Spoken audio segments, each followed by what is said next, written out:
Welcome to the Eden Nature Art Programme week 3. It feels like about 450, but I think it's only take 5. This week we're going to be making a adapted Turkish map fold book. After last week's session where we made lots of lovely marks, I made lots of marks because once again I did about 4 takes. I was lucky enough to go to an online workshop with Plymouth College of Art, which is where I'm doing my MA, and our print technician India showed us how to make these books, and I got a bit obsessed with them.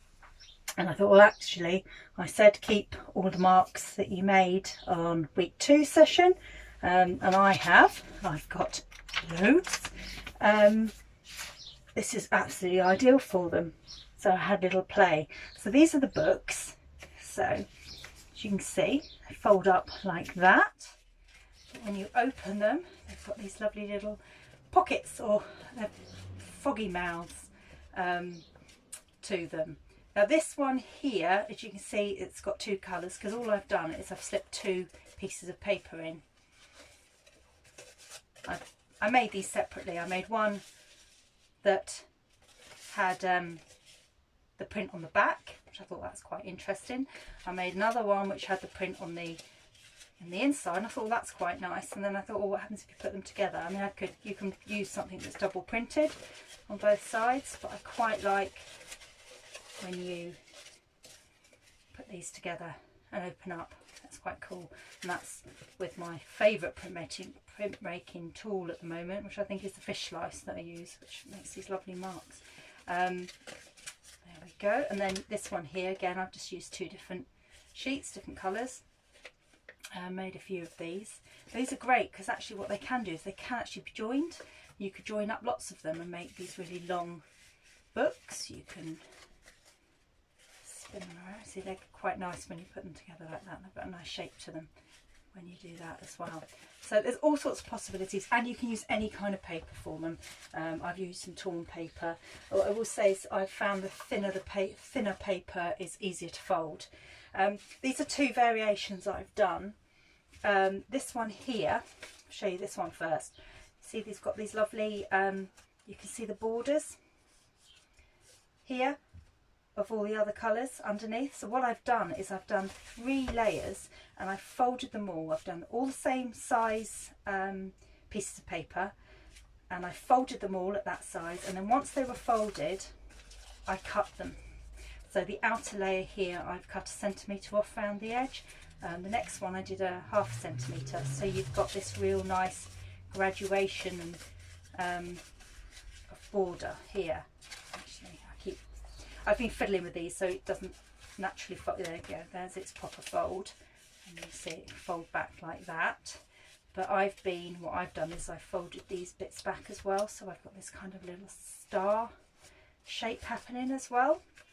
And again with this one I've done slightly differently. So what I've done is I've worked on smaller pieces of paper, so I've cut the paper I think centimetre smaller each time, and what I've done is then I've folded them when they're small. That's quite dinky, isn't it? A little dinky.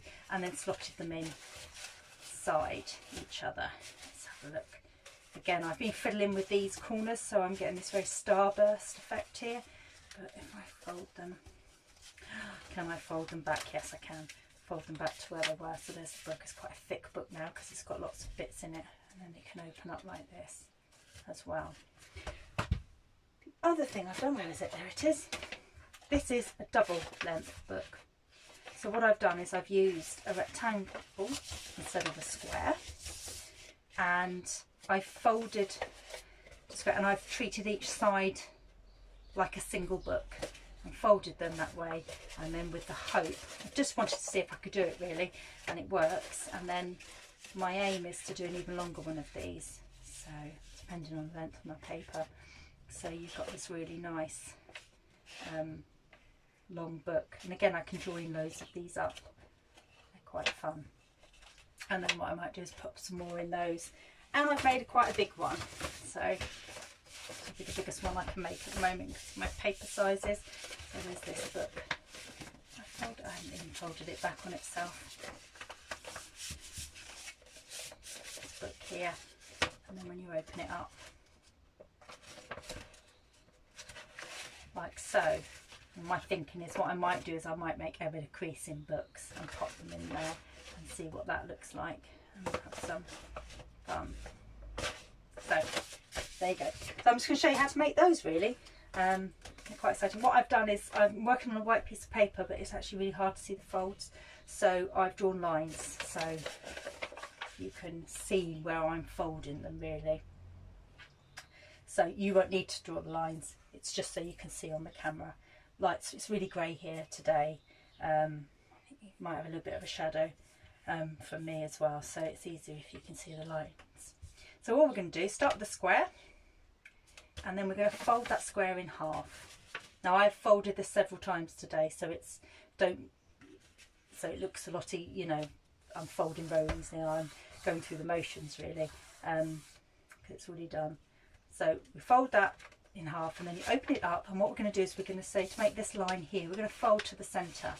So we're going to fold into the centre, make there, and then on this side we're going to fold into the centre again, like that. Then if we pop that open, we're just going to whiz it round. Now the workshop I went to the other day didn't do a centre fold, just made a centre mark because we're folding into the centre again, but I'm just folding it, makes it easier.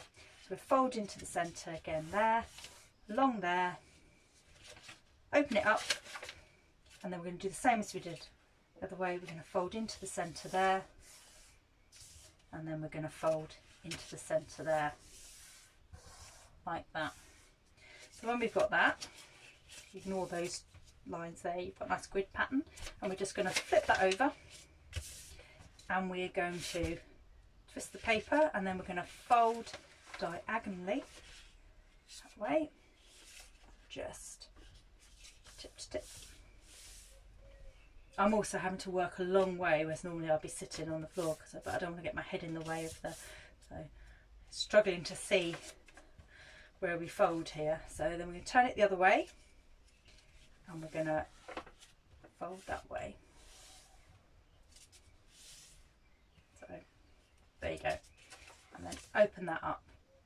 Once you've done that, we're going to turn it round again, and what I'm going to do is I'm going to fold in one side there, and I'm going to fold in that side there, and what you'll find, and I've already marked them there, is you'll find there'll be a fold in each of those corners, and we're just going to fold them in.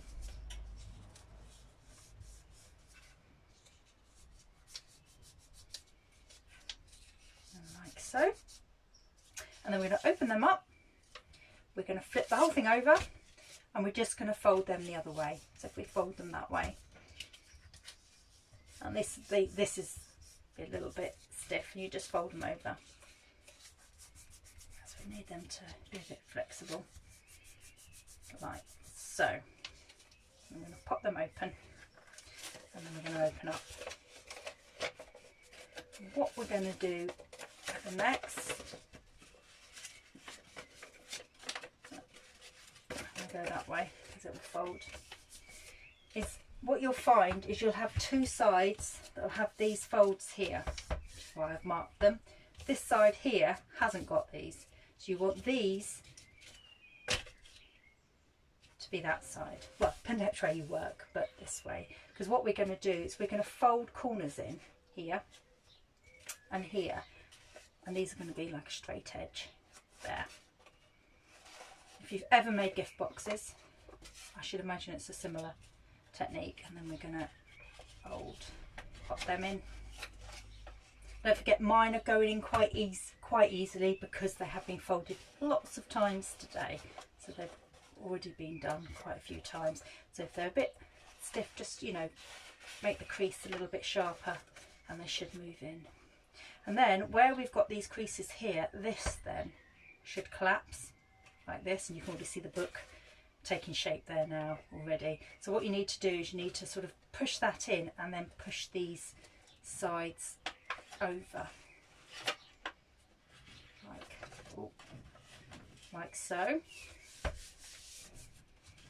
and then You just need to flip that over and then turn that back on itself for your little book. And there we go, that is your slightly adapted Turkish map fold book. So from that, you can do lots of things with it. As I say, you can layer them up, and you can use, as I say, any paper, magazine papers, anything. I'm just going to drop that in there so you can see.